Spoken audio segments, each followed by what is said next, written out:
Unit 2 Living Things. Everything on the earth is either living or non-living.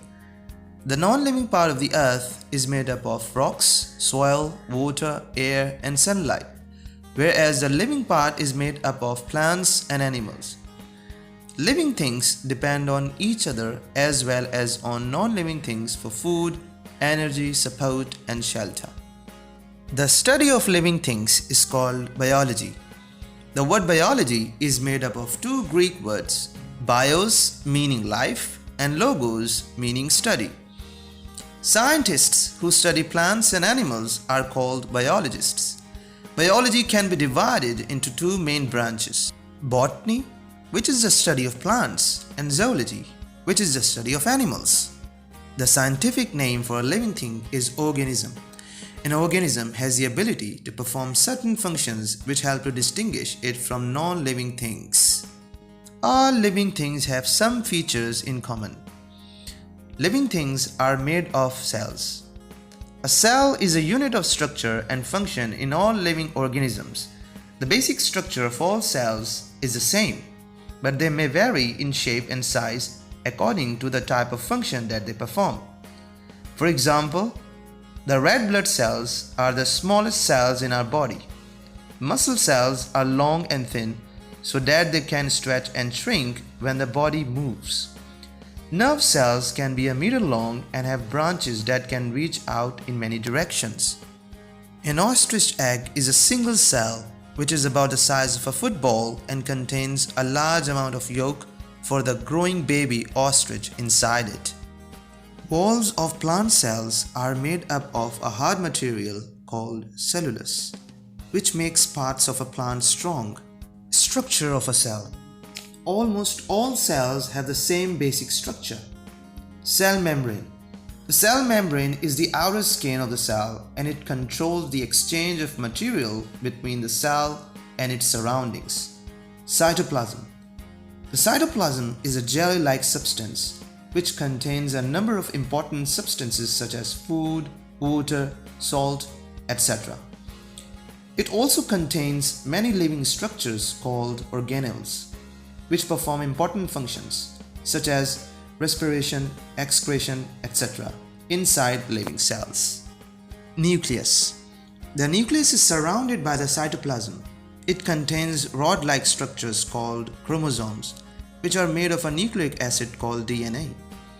The nucleus controls the whole working of the cell. The chromosomes take part in cell division. They contain all the information which is necessary for the making of a new organism. Differences between plant and animal cells. Animal cell. A cell wall is absent in the animal cell. Cytoplasm is present between the nucleus and the cell membrane. Small vacuoles are present in the animal cell. Plant cell. A hard cell wall made of cellulose surrounds the cell. A large vacuole containing cell sap, a solution of salts and sugars, is present in the middle of the cell. A green-colored substance called chlorophyll is present in structures called chloroplasts, which help the plant to produce food by the process of photosynthesis. All living things feed. Living things need food to grow, to move, and to produce energy for performing various functions. Food makes the body grow as well as helps it to repair damaged and worn out parts. Green plants can make their own food by a process called photosynthesis. They use sunlight, carbon dioxide from the air, and water absorbed from the soil to make simple sugars such as glucose. Glucose is then used by the plant or changed into insoluble substances and stored in different parts of the plant such as the stem, root, leaves, seeds, and fruits to be used later. Animals cannot make their own food. They obtain their food from plants and other animals. The food is digested or changed into simpler substances by the action of special juices so that it can be easily absorbed by the body cells and used for various activities or can be stored. All living things breathe. All living things need energy to perform various activities such as growth, repair, movement, reproduction, etc. They take in oxygen from their surroundings. This oxygen combines with the food and oxidizes it to release energy. Carbon dioxide gas is produced during this process. This process is called respiration. Animals have special breathing organs such as lungs and gills, where the exchange of gases takes place. Green plants breathe through small pores called stomata, which are present under the surface of leaves. All living things get rid of waste matter. Some waste matter such as urea and carbon dioxide is produced by the body while performing its various activities. These substances are very harmful and must be removed. The process by which poisonous materials are removed from the body is called excretion. Animals usually have special excretory organs such as lungs and kidneys. Plants do not produce many waste substances. In fact, they reuse waste matter to make useful substances. Some wastes are stored in old leaves or other parts of the plant which are shed after some time. In plants, oxygen which is produced during respiration is removed through the stomata. All living things move. Living things can move on their own. They do so due to changes which take place inside their bodies or in their surroundings.